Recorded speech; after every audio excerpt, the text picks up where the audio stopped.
내가 무슨 죄를 지었다고 그곳에 가는 거야? Series dimulai dengan seorang pria bernama Choi Ije yang baru saja mati dan masuk ke alam baka. Namun, dia malah dibunuh lagi lalu kembali ke dunia dan berreinkarnasi. 난 깔끔하게 죽고 싶었다.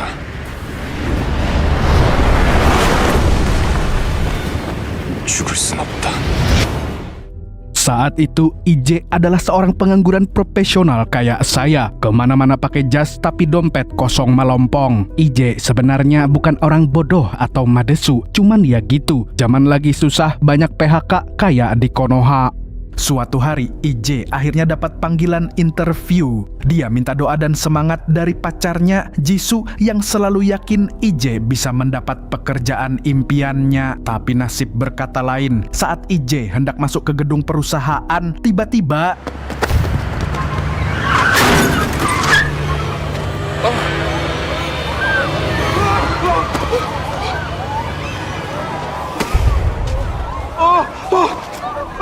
setelah menyaksikan kecelakaan itu, tangan Ije terus-terusan tremor. Dia baru aja lihat orang mati di depan matanya, dan itu membuatnya tidak fokus waktu wawancara. Hasilnya, dia gagal. Dari situ, Ije rela bekerja serabutan menjadi kurir, pelayan kafe, sampai driver ojol. Tapi yang lebih parah, dia juga gagal mendapat pekerjaan tetap hingga 7 tahun lamanya. Meski begitu, Ije terus berusaha tanpa henti. Sampai akhirnya dia mendapat panggilan wawancara dari grup Tekang, perusahaan impiannya. Bahkan langsung diinterview oleh salah satu direkturnya yang bernama Park. Ije pun dipuji karena pantang menyerah. Seakan hidupnya akan berubah, dia mulai percaya kalau akhirnya ada harapan. Tapi tiba-tiba kabar buruk datang. Dia kena tipu investasi bodong dan lebih parahnya lagi, pelakunya adalah sahabatnya sendiri.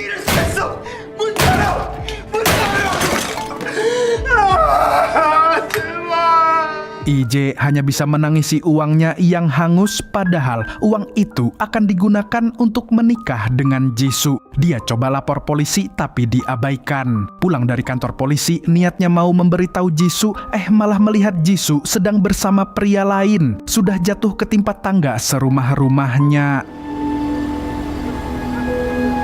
운전 조심해서 해. 들어가. Di momen ini, Ije pun merasa tidak pantas lagi mempertahankan hubungannya dengan Jisoo. Menurutnya, Jisoo lebih pantas bersama orang yang lebih baik dan lebih kaya. Dan pada akhirnya, Ije pun memutuskan hubungan tanpa mendengar penjelasan Jisoo lebih dulu. 그만 헤어져 줄까? 뭐? 너도 고생했다.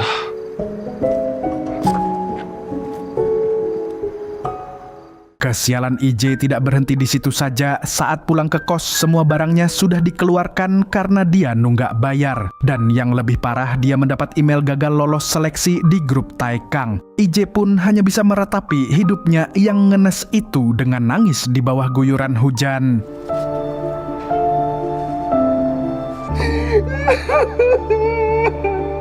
Di malam yang suram itu, Ije yang selama ini sangat gigih akhirnya menyerah. Dunia terlalu kejam dan tidak adil untuknya. Maka dia memutuskan untuk COD dengan malaikat maut. Tapi sesaat setelah menutup mata, dia malah bangun di jet pribadi, duduk mewah di kursi kulit dan memakai jas mahal. Di saat Ije sedang kebingungan, ada seorang wanita di sampingnya yang mengaku sebagai malaikat maut. Lalu Ije langsung diseret ke alam baka. 여기가 지옥이야?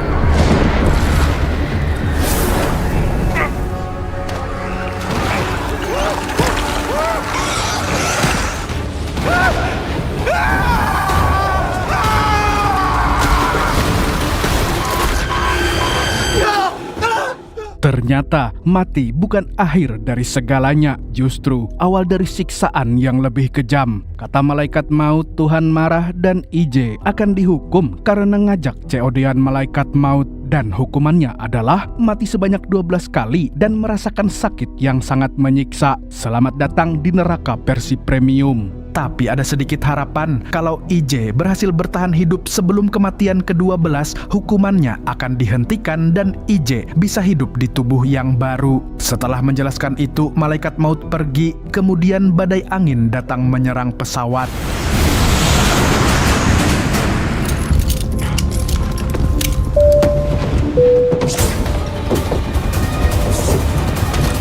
이러시지 않으셔도 됩니다.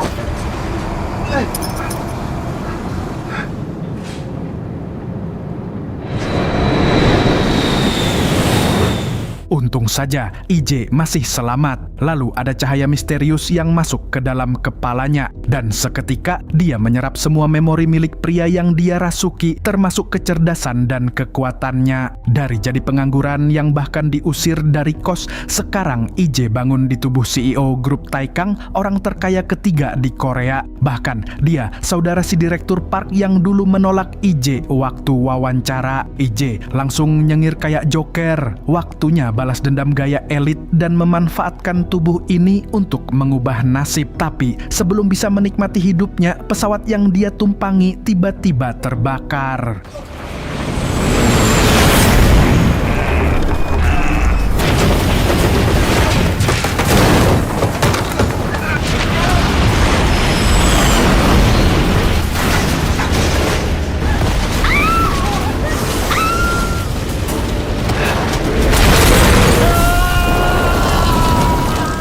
Gara-gara kecelakaan pesawat itu, IJ pun ikut tewas bersama Jin Tae. Dan saat kembali ke alam baka, malaikat maut sudah menyiapkan sebuah pistol dengan 11 peluru untuk mengirim IJ ke dunia lagi. IJ pun terkejut karena pas ngaji dulu, malaikat maut selalu digambarkan dengan sosok menyeramkan dengan tombak kematian, bukan pistol dan peluru. Sebelum IJ reinkarnasi lagi, malaikat maut menjelaskan bahwa jika IJ gagal bertahan sampai akhir, maka dia akan dimasukkan ke neraka.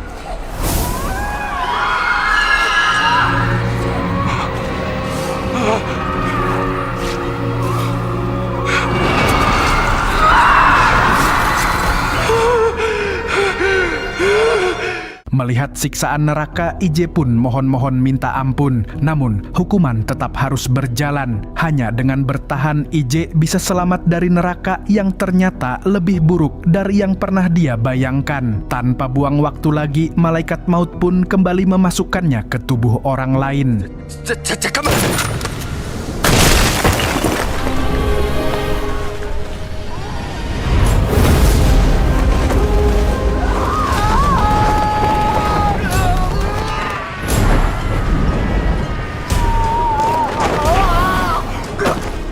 Kali ini IJ terbangun di tubuh seorang atlet terjun payung dan dia sedang melayang di udara tanpa parasut. Bayangin, jatuh bebas dari langit, satu-satunya harapan cuma mendarat hidup-hidup. IJ sempat panik, tapi setelah menyerap ingatan dan skill si atlet, dia mulai percaya diri. Apalagi ini adalah bagian dari challenge ekstrem yang disiarkan live di TV nasional dengan hadiah 3 miliar rupiah. Akan tetapi, IJ salah perhitungan.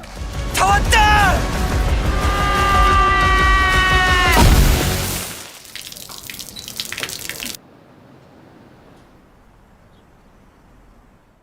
Seketika, para penonton terpana menyaksikan kematian tragis itu. Tapi bukannya duka, produser TV malah girang karena rating melonjak. Tak ada empati, hanya eksploitasi demi angka.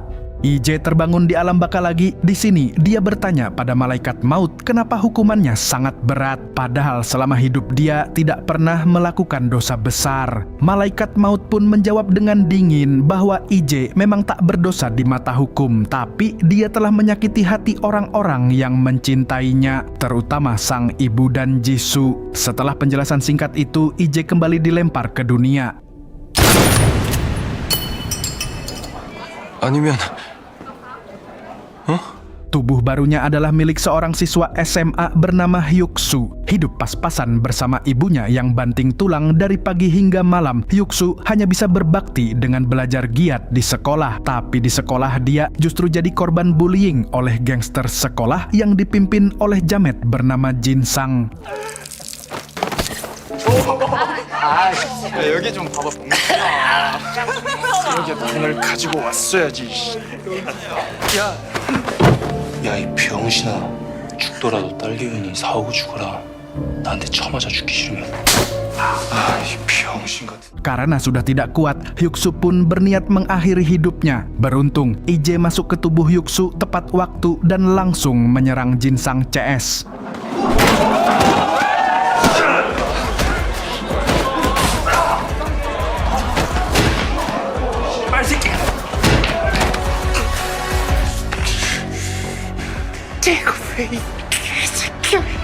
앞으로 나 건드리지 마라. 알았어? Sayangnya, tubuh Hyuk-soo terlalu lemah, jadi IJ tidak bisa berbuat banyak.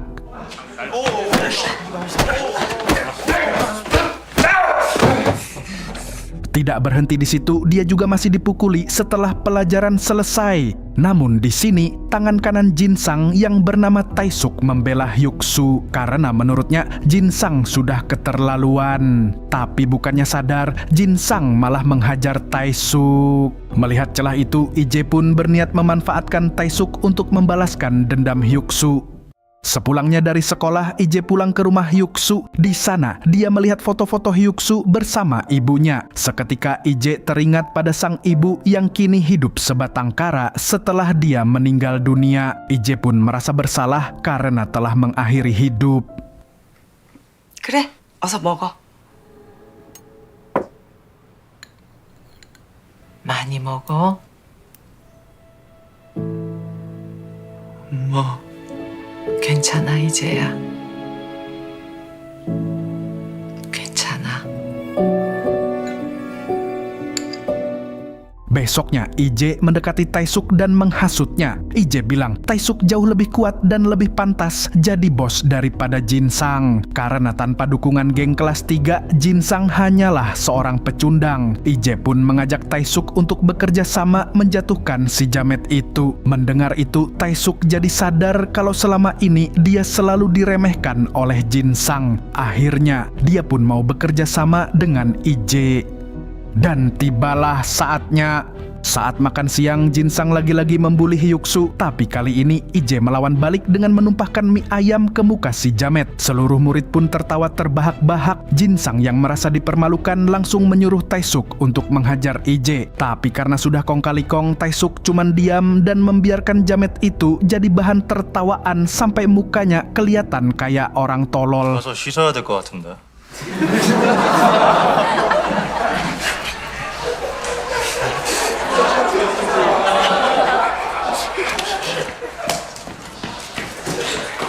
Jin-sang kemudian melapor ke pentolan geng kelas 3. Sontak, geng kelas 3 mendatangi kelas 2 lengkap dengan alat tempur mereka, siap memberi pelajaran Tae-suk yang dianggap berkhianat. Tapi Tae-suk punya kartu truf, yaitu Jin-sang dipermalukan oleh murid lemah. Mengetahui itu, para gangster kelas 3 pun merasa malu punya anggota seperti Jin-sang yang bisa-bisanya kalah dari murid lemah. Alhasil, jamet itu pun dikeluarkan dari geng. 이런 내 새끼 하나 혼자 처리 못하냐고. 아니 저 새끼가 갑자기 덤벼들어가지고. 아니 그러니까 여기까지 온 거야. 가오사.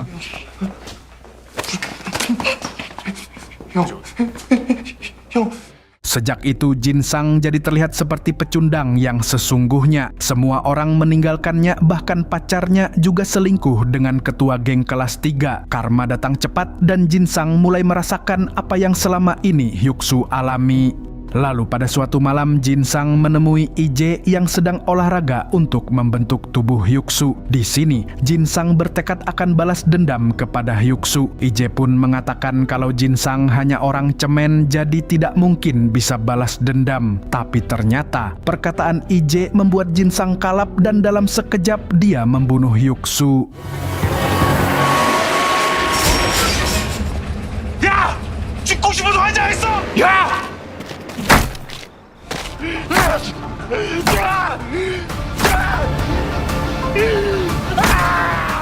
Dengan tewasnya Hyuk-soo, maka Ije juga ikut mati dan kembali ke alam baka. Ije pun marah kepada malaikat maut karena membiarkan Hyuk-soo mati, padahal anak itu baru saja terlepas dari penderitaan. Namun, malaikat maut berkata kalau Hyuk-soo mati karena keputusan-keputusan yang dibuat oleh Ije sendiri. Tanpa diberi waktu merenung, Ije kembali dilempar ke dunia. Apesnya, kali ini dia masuk ke tubuh pria yang sedang disekap dan disiksa gangster. Ternyata, pria ini adalah seorang algojo mafia bernama Ju-hun. Dia merupakan orang kepercayaan bosnya untuk melakukan pekerjaan kotor seperti membunuh.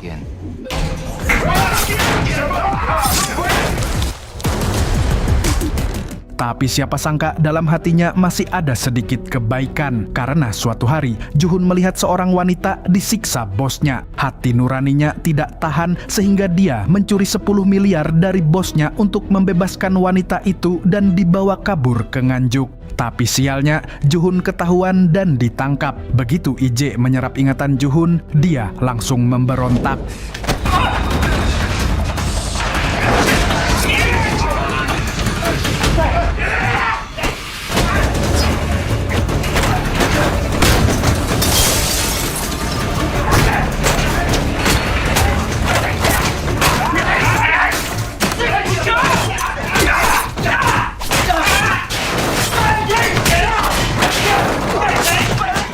Setelah menghabisi para gangster, Ije berniat mengambil 10 miliar milik Ju-hun dan hidup selamanya di tubuh algojo ini.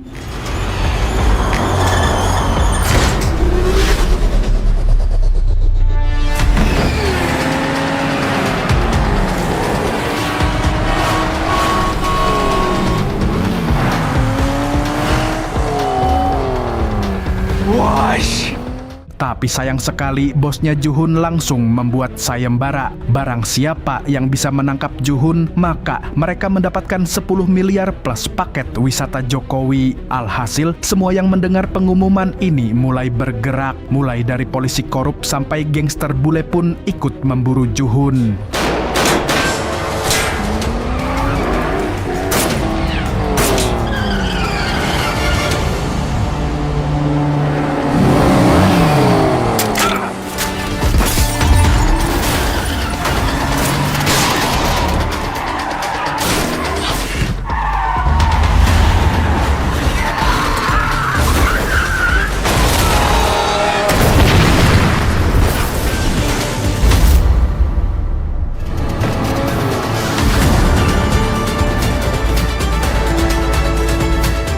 Namun dengan skill bermotor Ju-hun, Ije mampu membuat semua orang kesulitan mengejarnya.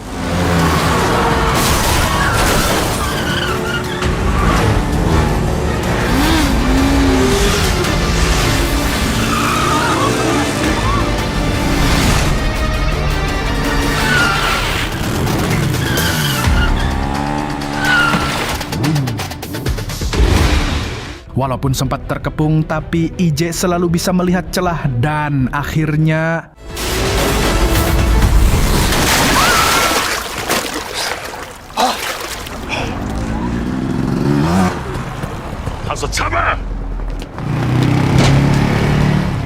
Setelah lolos dari kejaran, Ije pun bertemu dengan wanita malang yang akan diselamatkan Ju-hun. Di sini, Ije akhirnya menyadari kalau Ju-hun benar-benar mencintainya. Tapi saat hendak mengambil uang itu, si wanita malah menembak Ju-hun.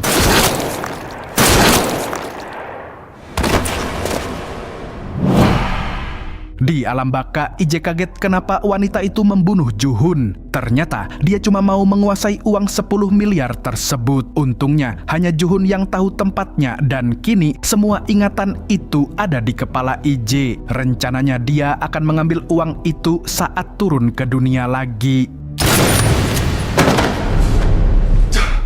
Nasib sial, kali ini IJ reinkarnasi jadi napi bernama Cho, tubuh yang penuh musuh. Tapi Cho bukan napi biasa, dia mantan atlet MMA yang gagal berkarir karena kemiskinan dan sekarang punya banyak anak buah di penjara. Selain itu, Cho juga sering bersiteru dengan napi psikopat yang tak disangka-sangka adalah Jinsang si jamet pembuli. Melihat muka jamet itu, amarah IJ langsung membara.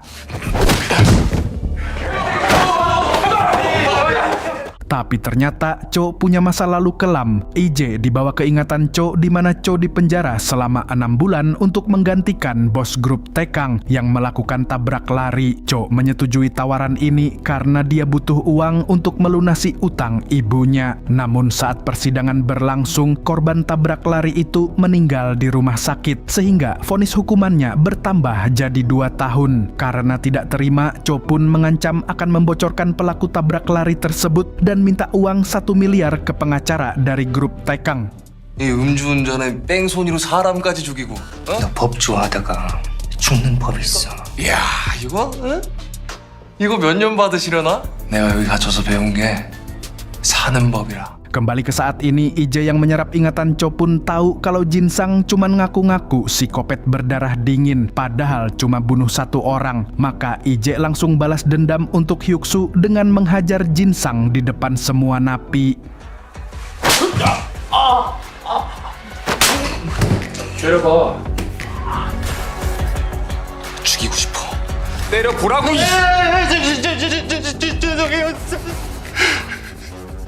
아니. 영화 되는 거요. Jinsang yang ketakutan pun minta ampun, tapi IJ malah buka aibnya di depan semua orang kalau Jinsang ini cuma pecundang yang suka menindas orang lemah. Selain itu, IJ juga bilang kalau Jinsang lah yang membunuh Hyuksu. Sontak Jinsang terkejut dari mana Cho tahu, lalu IJ menyuruh napi lain untuk mengeroyok Jinsang. 뭐? 진짜야? 새끼가 구라를 쳤네.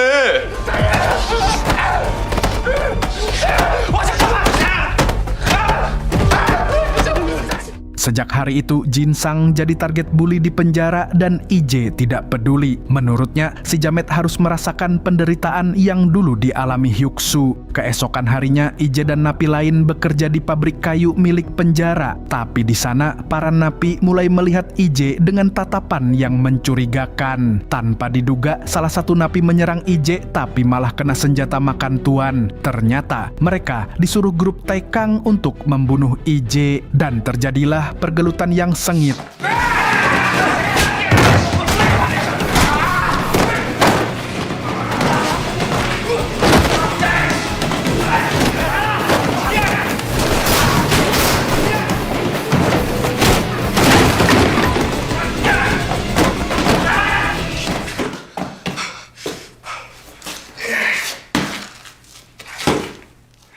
Malam harinya, IJ memergoki Jinsang sedang mengasah gagang sikat gigi untuk menghabisinya. Tanpa ragu, IJ menghajar Jinsang sampai jengkang, lalu pura-pura jadi indigo yang bisa melihat arwah Hyuksu. Katanya, Hyuksu akan selalu menghantuinya. Jinsang pun ketakutan sampai kencing di celana. 혁수가 그러는데 급식실에서 네 머리에 물냉면?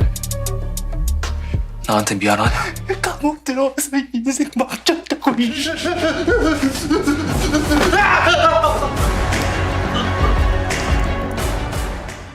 Singkat cerita, IJ akhirnya bebas dari penjara dan dijemput oleh pengacara grup Taekang. Pengacara itu menawarkan 1 miliar agar IJ tutup mulut, tapi kali ini IJ menolaknya. Dia lebih memilih mengambil uang almarhum Juhun yang 10 kali lipat lebih banyak. Berbekal ingatan Juhun, IJ menuju dermaga dan berhasil mengambil uang 10 miliar serta berlian mahal. IJ pun senang karena akhirnya jadi sultan. Sebelum pergi, IJ beristirahat sejenak di pondok Juhun. Saat tidur, IJ mimpi bertemu ibunya dan waktu bangun tangisan IJ pun seketika pecah.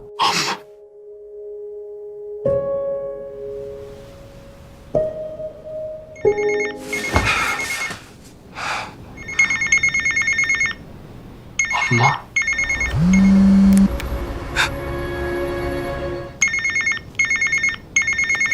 엄마가 미안해. 아, 엄마 때문에 네가 고생했어. 빨리 보고 싶다. 우리 아들.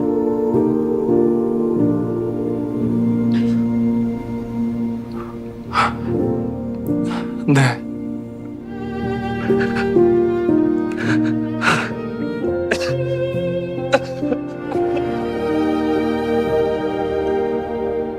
Malamnya, IJ pergi ke stasiun untuk menyembunyikan uang di loker yang aman. Setelahnya, dia jalan-jalan sebentar, tapi tanpa disadari seorang pria mengikutinya dan tiba-tiba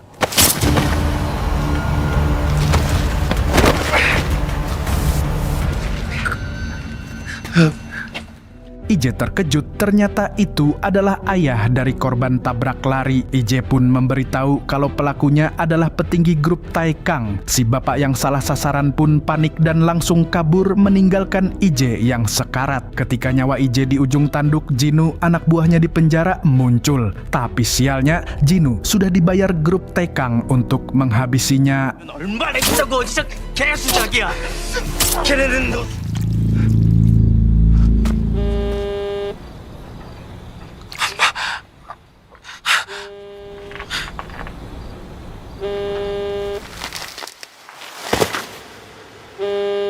Di alam baka, IJ meminta kepada malaikat maut agar dimasukkan ke tubuh yang sama kuatnya dengan Cho atau Juhun supaya bisa mengambil uang 10 miliar lagi. Namun, apa yang terjadi? Malaikat maut malah memasukkannya ke tubuh seonggok bayi. 뭐야? 나 아기야? 내 돈, 내 배가! Kini IJ terjebak dalam tubuh bayi yang hanya bisa menangis terus-menerus. Begitu ibu bayi itu datang untuk membawanya pulang, IJ merasa si ibu ini sangat perhatian. Padahal begitu di mobil, sang ibu malah menghajar bayi itu seperti orgil. 조용히 찾아가라고!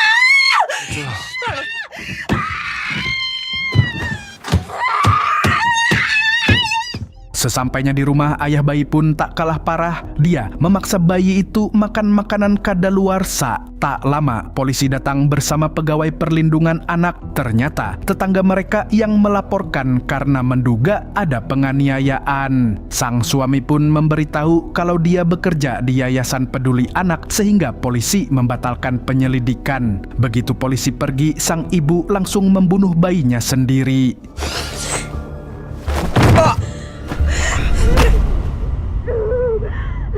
Singkat cerita, IJ dibangkitkan lagi dan kali ini masuk ke tubuh Gonu, seorang model tampanan kaya raya. Meski begitu, IJ tetap berniat mengambil uang 10 miliar milik Juhun. Sesampainya di apartemen Gonu, IJ terkejut melihat barang-barang mewah yang tidak pernah dia miliki. Kali ini dia bertekad menjaga Gonu hidup agar bisa melanjutkan hidup di tubuhnya. Keesokan paginya, IJ ditemui kakak Gonu yang punya kafe mewah di Gangnam dan IJ disuruh bantu-bantu di kafe. Pada hari itu ada satu pelanggan setia yang datang. Tak disangka pelanggan itu adalah Jisoo. Melihat Jisoo, sontak IJ membantu dan mengenang semua kenangannya bersama sang kekasih.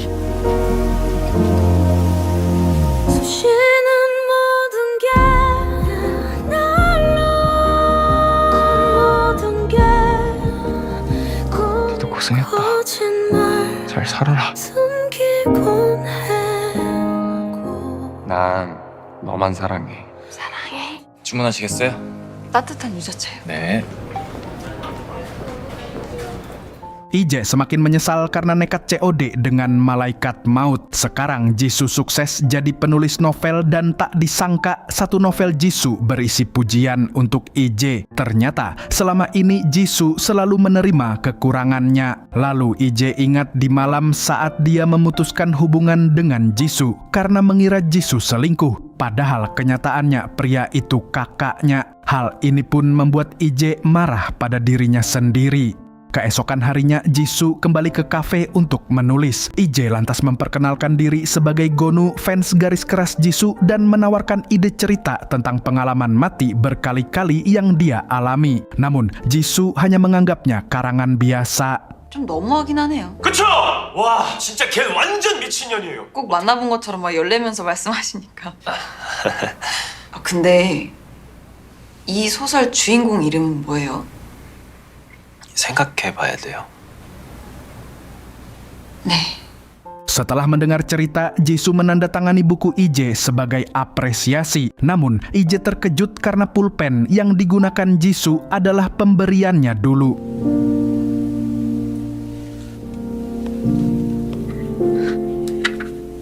너 주려고 사놨던 것 같아.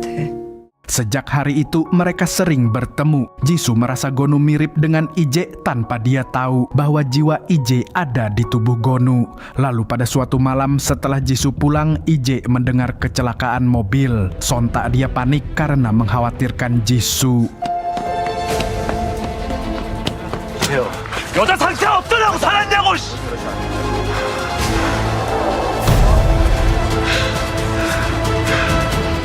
Untung saja Jisoo tidak menjadi korban dan hal itu membuatnya sangat lega.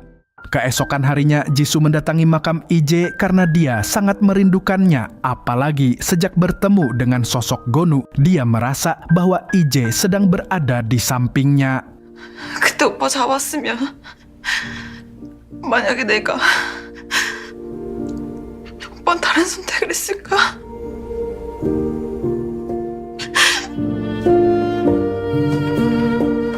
Setelah Jisoo pergi, giliran IJ yang datang ke makamnya sendiri. Aneh tapi nyata. Lalu tidak lama kemudian, sang ibu juga datang ke tempat yang sama dan berpapasan dengannya. Sontak, IJ pun tidak kuat melihat tatapan ibunya dan dia hanya bisa lari dan menangisi semua keputusan bodohnya.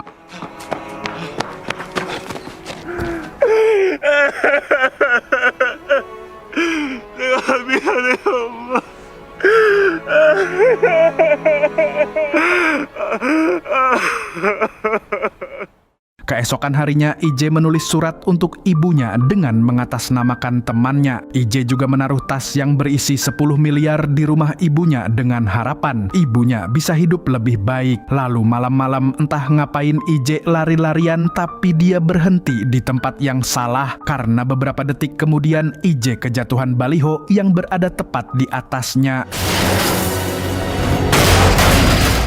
Untung cuma mimpi, hampir aja dia kembali ke alam baka. Lalu beberapa hari kemudian IJ bertemu lagi dengan Jisoo di kafe. Malamnya mereka jalan-jalan sambil ngobrol santai. Di sini akhirnya IJ menceritakan semuanya ke Jisoo dan meminta maaf atas keputusan bodohnya kala itu. Saat mereka berdua sedang menangisi keadaan, tiba-tiba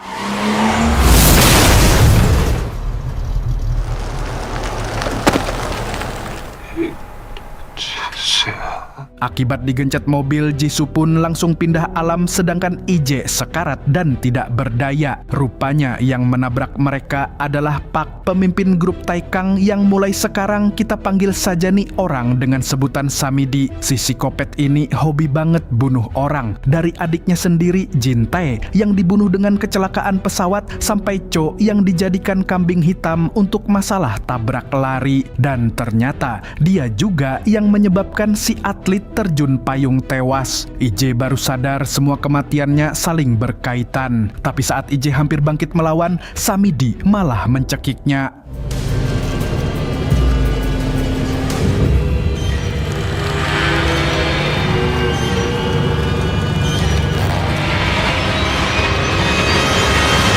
Saat IJ kembali ke alam baka, dia benar-benar terpukul karena ia tidak bisa menyelamatkan Jisoo. Tapi satu hal yang jelas, dia bertekad menghabisi Samidi untuk membalas kematian pacarnya. Tapi sebelum itu, dia punya satu urusan dengan malaikat maut.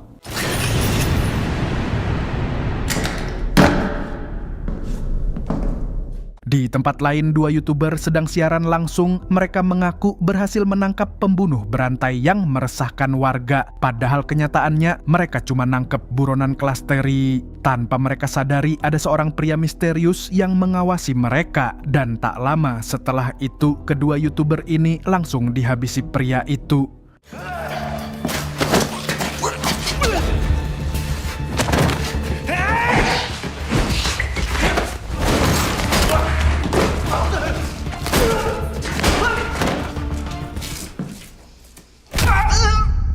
Setelah membantai 2 YouTuber, pria bernama Jonggu ini membantu si buronan kabur. Namun di perjalanan, si buron heran kenapa Jonggu mengambil jalan yang sepi. Dengan santainya, Jonggu mengatakan kalau dialah pembunuh berantai yang sebenarnya. Sontak, buronan itu pun panik bukan main. Jonggu sangat kuat hingga si buron tidak bisa melawan. Dan akhirnya dia menjadi korban barunya Jonggu.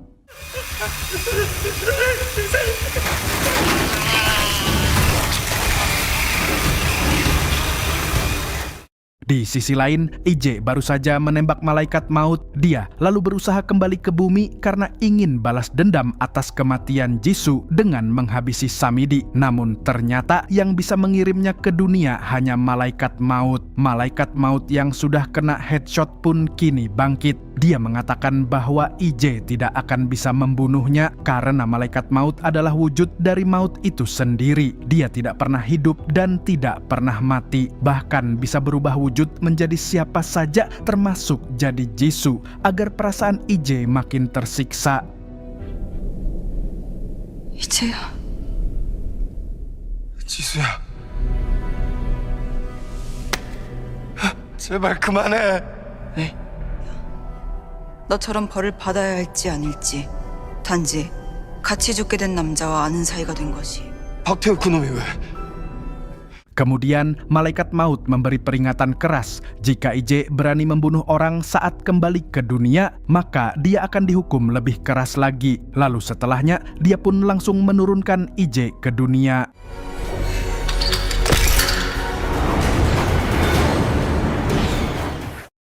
Dan secara mengejutkan, IJ dimasukkan ke dalam tubuh Jonggu si pembunuh berantai. Padahal aslinya IJ tidak kuat melihat darah. Saat IJ menyerap semua memori Jonggu, rupanya Jonggu adalah seorang pelukis yang sangat disegani. Tapi jauh sebelum terkenal, karyanya sering diremehkan orang-orang. Hingga suatu malam dia tidak sengaja melihat seorang wanita COD dengan malaikat maut. Dari situlah dia mendapat inspirasi dan melukis wajah Skaratul Maut si wanita dengan campuran tinta dan darah. Ternyata karya tersebut dipuji banyak orang dan Jonggu pun mulai melakukan pembunuhan agar bisa melukis dengan darah lagi. 본격적으로 예술에 빠져들었다.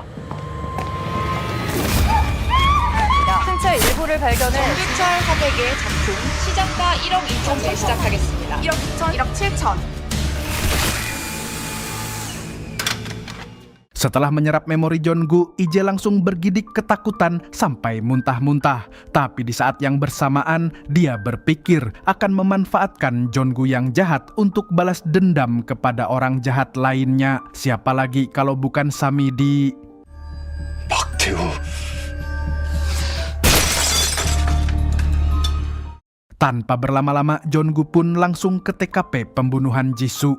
Di sana, dia ingat kalau pengacara Samidi membuang kartu memori dashcam ke got. IJ juga menemukan pulpen milik Jisoo yang merupakan pemberiannya. Di momen ini, Jonggu bertekad akan memberi pelajaran setimpal kepada Samidi yang selalu lolos dari hukuman dan selalu mengkambing hitamkan orang lain. Dan dalam kasus ini pun, Samidi menumbalkan pengacaranya sendiri untuk masuk penjara. Di lain pihak, Samidi lagi disuruh ayahnya ikut seminar khusus yang ternyata tentang ciri-ciri psikopat. Katanya ada banyak psikopat yang sukses jadi pengusaha. Si pengisi seminar pun mengetes apakah Samidi adalah seorang psikopat. Karena kalau dilihat dari tatapannya, dia agak mirip Sumanto versi ganteng. Tapi karena Samidi cerdik, ini orang mampu menjawab semua pertanyaan layaknya manusia normal. 사진 속에 웃는 얼굴은 몇 개인가요? 3개입니다. 다른 사진은 몇 번일까요? 3번이죠. 아니시네요. 아쉽습니다. Kembali ke IJ yang sedang dalam perjalanan pulang ke rumah Jonggu. Tiba-tiba darah keluar dari hidungnya dan sedetik kemudian dia pingsan. Usai diperiksa, dokter memberitahu kalau Jonggu sudah lama mengidap tumor otak dan hidupnya tersisa 1 bulan lagi. Yang artinya IJ cuma punya 1 bulan untuk balas dendam. Saat hendak pergi dari rumah sakit, dia mendapat telepon dari Samidi yang ingin membeli lukisannya.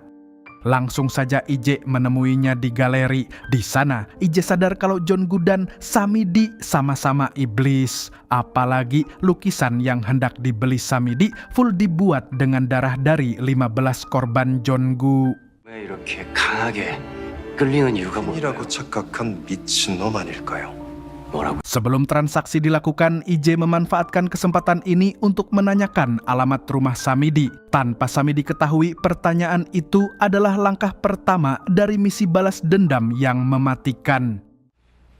이 그림을 판다면 주소 알려주시면 제가 직접 배달해드리죠. 그럼 기대하고 있겠습니다. 다른 건가? Sepulangnya dari galeri Jeonggu, Samidi mengunjungi gereja untuk memperingati kematian adiknya, Jintae. Di sana, dia sangat kesal karena keluarganya masih terus mengingat Jintae yang sudah mati. Samidi kemudian flashback ke masa lalu. Saat itu, adiknya pernah melihat Samidi kecil sedang mencekik bayi lalu ngadu ke ayahnya sehingga Samidi dianggap sakit jiwa. Jadi tidak heran yang mewarisi kekayaan ayahnya adalah Jintae. Dan itulah yang membuat Samidi dendam kepada adiknya. Setelah dari gereja, Samidi pulang ke rumah untuk menenangkan pikiran. Namun dia dicegat oleh Ije yang sudah siap menghabisinya. Tapi karena Samidi masih pura-pura baik, Ije pun meludahi Samidi untuk menyulut emosinya. Alhasil mereka langsung baku hantam.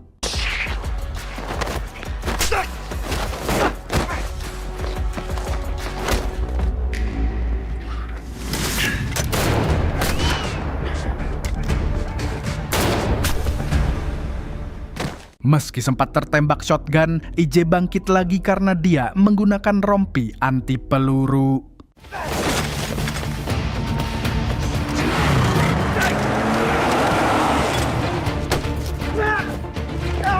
했지.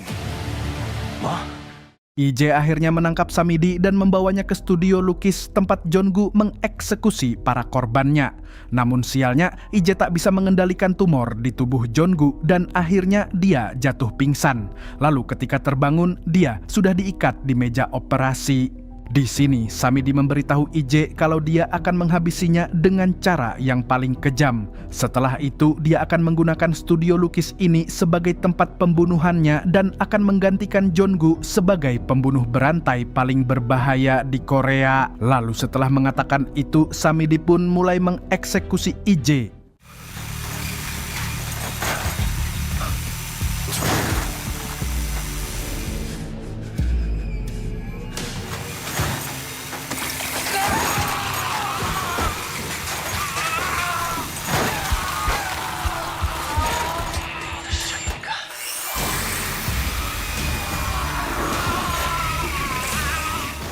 Di alam baka, Ije yang masih kesakitan tiba-tiba tertawa seperti orgil karena ternyata dia memang sengaja membuat Jeonggu dibunuh. Dengan begitu, Samidi bisa dipenjara karena pembunuhan sebab di studio lukis itu ada ruangan rahasia yang menyimpan rekaman CCTV. Dan saat dia turun ke dunia lagi, dia akan menyebarkan rekaman itu agar semua orang tahu kebejatan Samidi.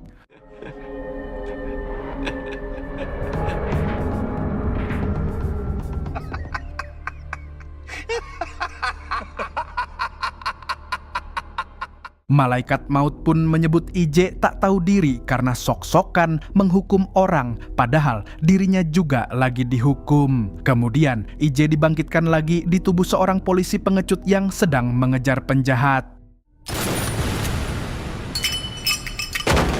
뭐지? 왜 달리고 있지? 그럼 나 경찰이야? 잠깐.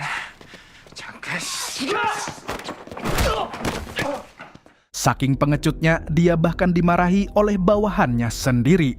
Lalu Ije menyerap memori milik si polisi yang ternyata bernama Ji-hyung. Sejak kecil Ji-hyung pengen jadi polisi seperti mendiang ayahnya. Tapi setelah lolos polisi, ibunya malah syok berat sampai sakit karena takut Ji-hyung bernasib sama seperti ayahnya yang gugur saat bertugas. Alhasil, Ji-hyung pun berjanji akan menjauhi bahaya. Dan sejak saat itu, Ji-hyung dianggap pengecut karena selalu melarikan diri saat ada kasus berat. Lalu belum lama ini ibunya meninggal dan membuat Ji-hyung semakin nelangsa.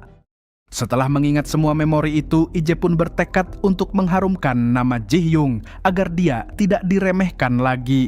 Dan secara kebetulan, dia melihat ada dua pemuda yang sedang baku hantam di jalan. Ternyata salah satu pemuda itu adalah Jinu, orang yang mengkhianati dan menghabisi Cho. Sontak, Ije yang masih dendam pun langsung meringkusnya. 얼마나 더 죽일 생각이야? 이 새끼가.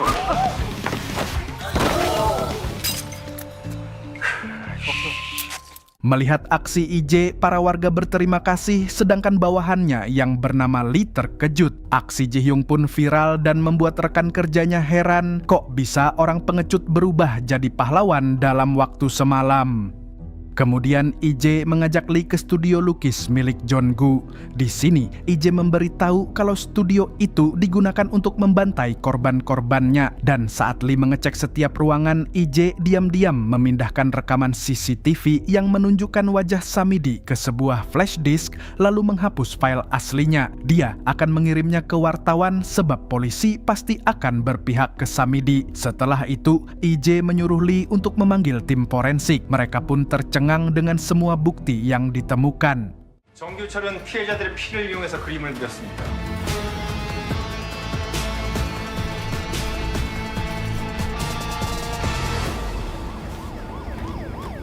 Di sini, atasan Ji-hyung sangat terkejut karena selama ini Ji-hyung adalah polisi yang tidak kompeten, tapi sekalinya bergerak langsung mengungkap kasus besar. Di waktu yang bersamaan, Samidi yang haus darah pun berniat membunuh asisten pribadinya di studio Jong-gu. Dia pura-pura mengajaknya makan malam padahal mau diterkam. Sesampainya di depan studio, Samidi malah kocar-kacir karena tempat itu sudah dipenuhi polisi. Alhasil, dia pun gagal mengeksekusi asistennya.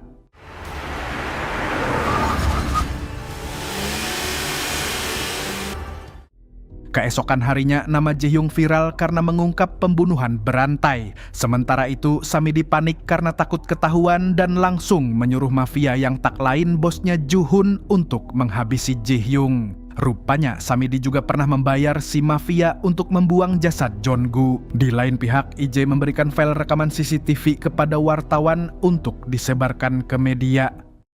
Sepulangnya dari sana, IJ melihat ibunya di kantor polisi. Ternyata ibunya ke sana untuk mengembalikan uang 10 miliar karena tidak mau menggunakan uang yang asalnya tidak jelas. IJ pun sedih karena uang yang harusnya meringankan beban sang ibu malah jadi menyusahkan.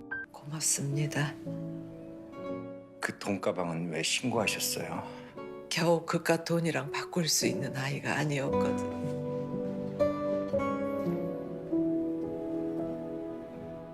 IJ lalu diam-diam mengirimkan makanan untuk ibunya. Tapi saat akan kembali ke kantor polisi, dia tiba-tiba diserang oleh gangster kiriman Samidi.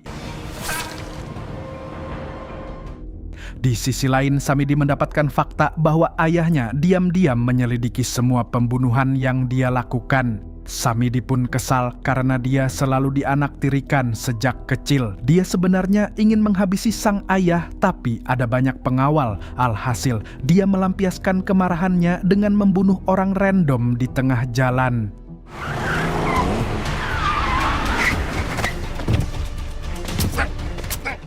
Setelah itu, Samidi masuk ke gereja dan ngamuk karena Yesus tak bisa menghukumnya. Dan mulai sekarang dia menobatkan dirinya sebagai dewa pencabut nyawa. Kemudian, Samidi mendapat kabar dari direktur TV kalau mereka menerima rekaman CCTV yang menjadi bukti pembunuhannya. Setelah itu, Samidi langsung menelpon si mafia, tapi mafia tersebut sudah ditangkap oleh IJ. Ternyata, sebelumnya IJ berhasil selamat dari serangan gangster. Dan sekarang, dia mengancam akan menyebarkan bukti kejahatan Samidi. 우리 일단 잠깐 만나죠. 장성은 경찰서에서 보자. 경찰서. 지은 죄가 많아서 경찰서는 무서운가 보네. 개새끼가 가는 거 봐라 이 자식이.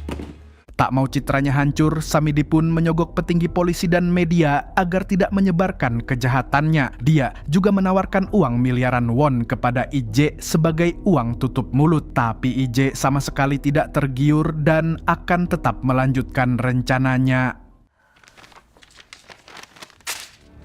그럼 네가 원하는 게 뭔데? 너도 네 전부를 걸어. 미친 개또라이 새끼라는 걸 알려주는 거. 나한텐 너 같은 개새끼 한 마리 없애는 것쯤은 일도 아닌데. 우리 박 대표 눈치가 아예 없진 않구나. 30분 후 1층으로 와. 수갑 채워줄게. Namun dunia ini memang tidak adil dan hanya dikuasai oleh orang berduit. Seperti Samidi yang langsung konferensi pers dan mengaku telah membunuh John Gus si psikopat. Hal ini pun diframing oleh media seolah-olah Samidi adalah pahlawan. Tidak hanya itu, pihak Samidi juga telah membayar buzzer sosmed untuk memuji aksinya tersebut. 무슨 말씀을 그렇게 섭섭하게 하십니까?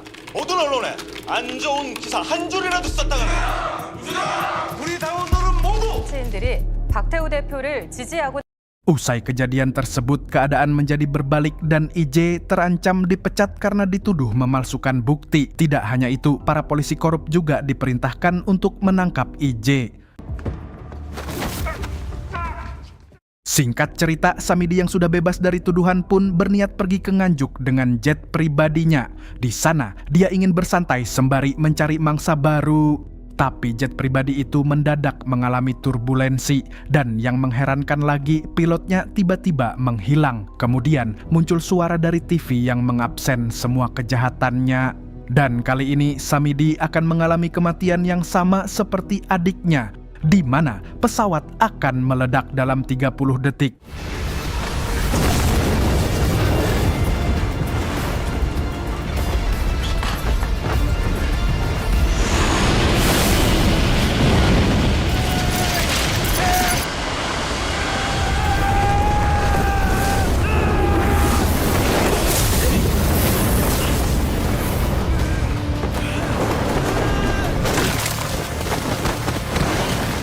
Meski mendarat dengan selamat berkat parasut, tapi Samidi langsung ditabrak mobil. Dan ternyata yang menabraknya adalah Ji-hyung alias IJ.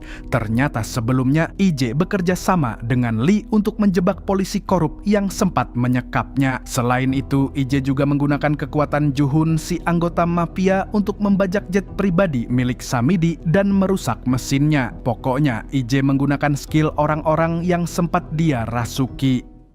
그들에게 카운터 펀치를 날렸다. 사고사로 보이게 죽여요. 박태우 대표가 동생인 박진태의 내가 박진태 죽인 거 네가 어떻게 알고 있어? 고위 간부들의 증거 자료를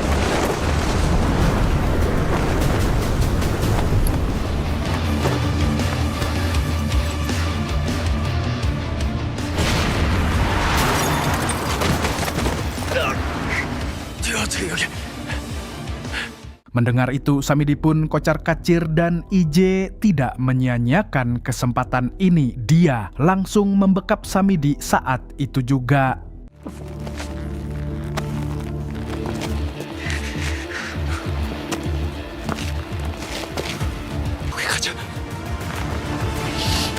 Namun malaikat maut turun ke dunia sebagai peringatan bahwa tindakan IJ sudah berlebihan. Lalu pulpen milik Jisoo jatuh dari saku bajunya dan seketika dia terbayang wajah mendiang kekasihnya tersebut.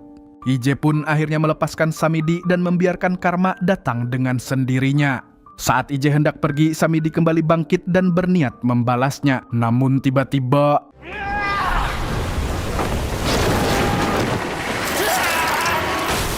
sejak kejadian itu, media menyiarkan semua kejahatan Samidi. Sementara para pejabat yang sebelumnya berpihak pada Samidi, kini sudah ditangkap dan diadili.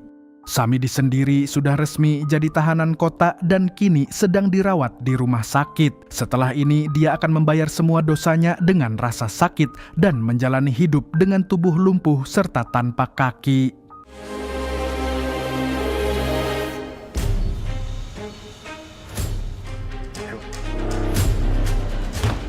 Setelah melihat keadaan Samidi, IJ pergi mengunjungi makam Jisoo untuk memberi penghormatan terakhirnya.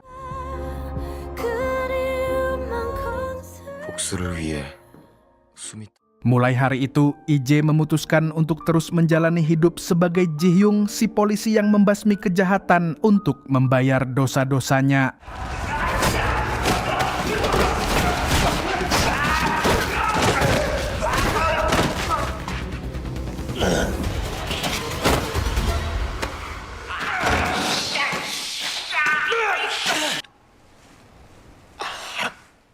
Selain itu, dia juga semakin dekat dengan Lee yang kini dia anggap seperti adik sendiri.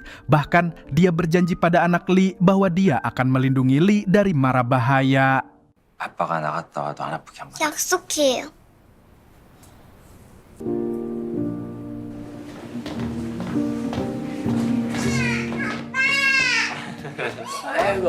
Pada suatu hari, dia dan Lee hendak menangkap seorang pengedar barang haram. Tapi sialnya, kaki Lee tertembak dan IJ pun tidak tinggal diam. Karena sudah berjanji akan melindungi Lee, dia akhirnya memilih untuk mengorbankan diri. 나는 아빠가 안 아팠으면 좋겠네. 이번엔 아니야.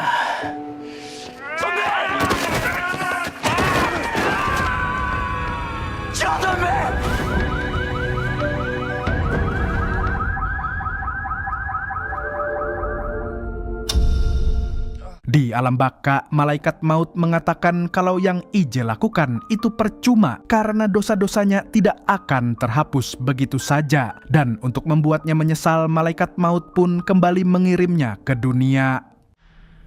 일단 가라. 냄새. Kali ini IJ masuk ke tubuh gembel yang kotor dan bau comberan. IJ pun berpikir kalau dia akan mati kelaparan atau kedinginan karena musim dingin akan segera datang. Tidak jauh dari tempatnya, IJ melihat berita yang mengumumkan kematian Ji-hyung, si polisi baik yang kini disayang warga. Di sisi lain, Samidi yang sudah siuman malah menertawakan kematian Ji-hyung seolah dendamnya terbalaskan. Padahal Ji-hyung meninggal dengan terhormat. IJ pun ke rumah duka untuk memberi penghormatan terakhir. Namun karena penampilannya sangat gembel, dia malah disangka mau makan gratis. Dan nyeseknya lagi, tidak ada yang mengenalinya, termasuk anak Lee yang dulu sangat dekat dengannya.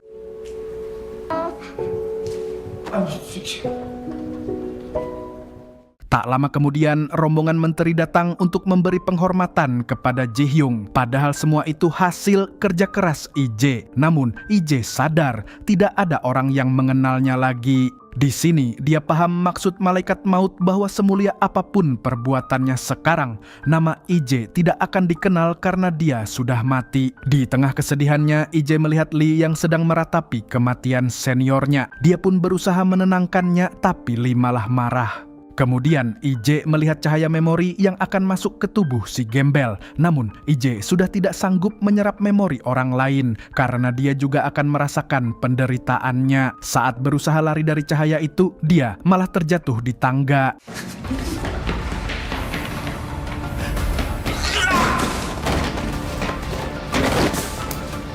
Setelah si gembel mati, IJ meminta malaikat maut untuk menurunkannya lagi agar hukuman ini cepat selesai karena tinggal sisa 2 kematian lagi. Malaikat maut lantas berkata kalau 2 kematian terakhir ini adalah yang paling menyakitkan.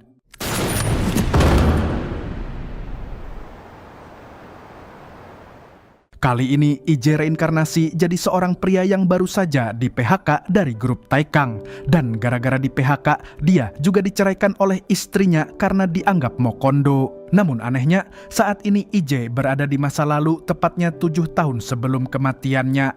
Dan yang paling mengejutkan, pria yang dia masuki ini merupakan pria yang ketabrak mobil di awal cerita. 괜찮으세요? 저기요. 여기가 태강그룹 사거리요. Ternyata yang menabraknya adalah Samidi. Dan saat sedang sekarat, IJ melihat dirinya sendiri yang waktu itu sedang berangkat wawancara kerja. Di sini IJ menyesal karena pernah menyalahkan insiden ini sebagai penyebab kegagalannya. Padahal yang membuatnya gagal adalah dirinya sendiri.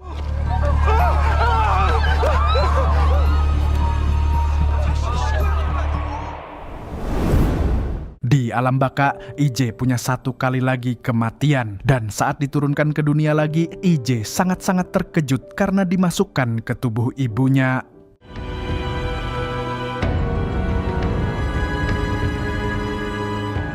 Di tengah kebingungannya itu, semua memori dan penderitaan ibunya masuk ke jiwa IJ. Dulu, ibunya adalah gadis penuh impian, tapi setelah menikah dan melahirkan IJ, impiannya pupus. Ditambah suaminya meninggal dan jadi janda miskin yang kerja keras demi IJ. Ibu IJ bertahan hidup karena sangat menyayangi anak satu-satunya. Bahkan dia rela meninggalkan pekerjaannya saat IJ sakit dan berharap rasa sakit yang dialami anaknya dipindah kepadanya saja. 이제야 정신 차려. 이제야. 우리 이제 대신 엄마가 대신 아팠으면 좋겠다. 엄마가 미안해. Gara-gara bolos kerja, si ibu pun akhirnya dipecat. Tapi walaupun begitu, ibunya tak pernah mengeluh apalagi menganggap IJ sebagai beban dan terus bekerja keras. Suatu hari, ibu IJ sakit tapi IJ tidak mengangkat teleponnya. Tak lama setelah itu, ibu IJ mendengar kabar kalau IJ meninggal. Sontak, sang ibu pun langsung lemas setelah melihat mayat sang anak. 이제야. 얼른 일어나. 엄마하고 집에 가자, 이제야. 얼른 일어나. 이제야. 이제야, 죽지 마. 죽지 마. 내 새끼가 왜 여기 있어?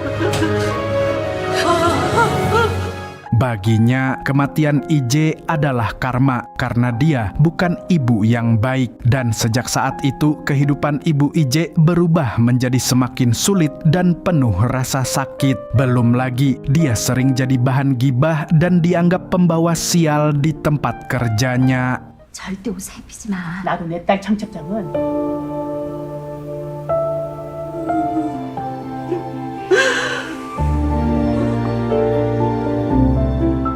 Setelah merasakan penderitaan ibunya, IJ tak bisa berhenti menangis. Dia menyadari betapa egoisnya dia menyerah pada hidup padahal masih ada yang menyayanginya. IJ akhirnya sadar bahwa kematian yang paling sakit itu bukan saat mati karena terbakar atau tubuhnya dipotong, melainkan saat orang yang kita sayangi pergi. Sekarang rasa sakit yang dia beri pada ibunya dia rasakan sendiri. Sekarang IJ bertekad untuk menjalani hidup sebagai ibunya dengan membawa semua rasa sakit, encok, dan patah hati dalam dirinya. Dia menganggap hal tersebut sebagai bentuk hukuman untuk dirinya sendiri. Suatu hari, IJ menemukan tabungan milik ibunya yang sudah dikumpulkan dari IJ masih kecil. Dan setelah diingat-ingat, tabungan itu ternyata hadiah untuk dirinya agar bisa membeli rumah saat dewasa nanti. Tentu saja, hal ini membuat IJ semakin menyesali perbuatannya. IJ kemudian teringat impian masa kecil ibunya yang sangat ingin pergi ke sebuah bukit. Akhirnya, IJ pun hiking ke bukit itu. Setelah capek dan menghabiskan banyak waktu, dia akhirnya bisa menikmati indahnya pemandangan di atas bukit tersebut. Bahkan saking indahnya, IJ sampai menangis.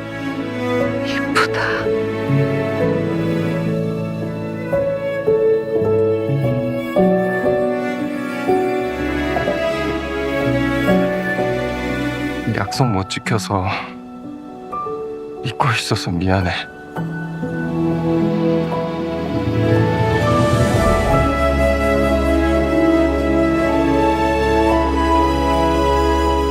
Setelah selesai, IJ berusaha untuk turun dan pulang, namun hari sudah gelap dan dia malah terjatuh. 도와주세요.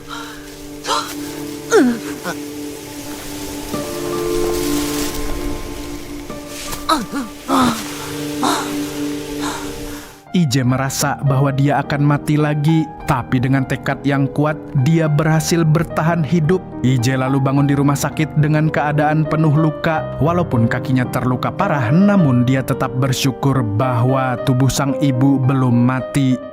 Singkat cerita, IJ duduk di halaman rumahnya dengan tubuh sang ibu. Rupanya, IJ berhasil mempertahankan tubuh ibunya selama 32 tahun, di mana di kehidupan sebelumnya saja IJ hanya hidup 27 tahun. IJ lalu meneteskan air mata dan akhirnya menutup usia di atas kursi roda. 그리고 삶에서 전부라 생각했던 고통은 계속 나아가야 하는 이유를 비가 오는 하루 알게 되었다.